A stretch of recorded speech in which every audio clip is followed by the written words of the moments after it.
এই যে বন্ধুরা, আমি ওরিও বিস্কুট ভেঙে মিক্সিতে পেস্ট করে আমি জল দিয়ে একটু গুলে নিয়েছি, আর একটা ক্যাডবেরি একটু টুকরো টুকরো করে নিয়েছি।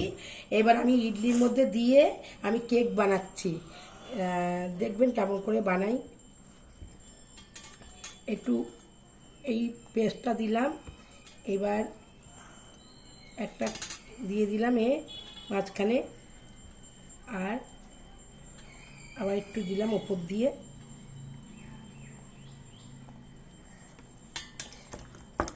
এরকম করে করে সবকটা করে আমি আসছি।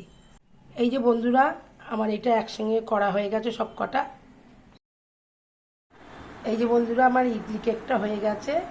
এবার আমি এ করে দেখাচ্ছি কেমন হয়েছে। এই যে বন্ধুরা, আমার এইটা হয়ে গেছে ইডলি কেকটা। আমি এবার কেটে দেখাচ্ছি কেমন হয়েছে।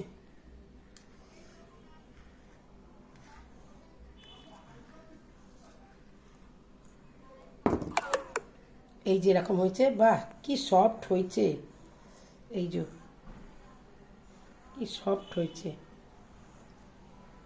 এই যে বন্ধুরা, আমার সব কেক কটা তৈরি হয়ে গেছে, খুব সফট হয়েছে। এই যে এই দেখুন, খুব সফট।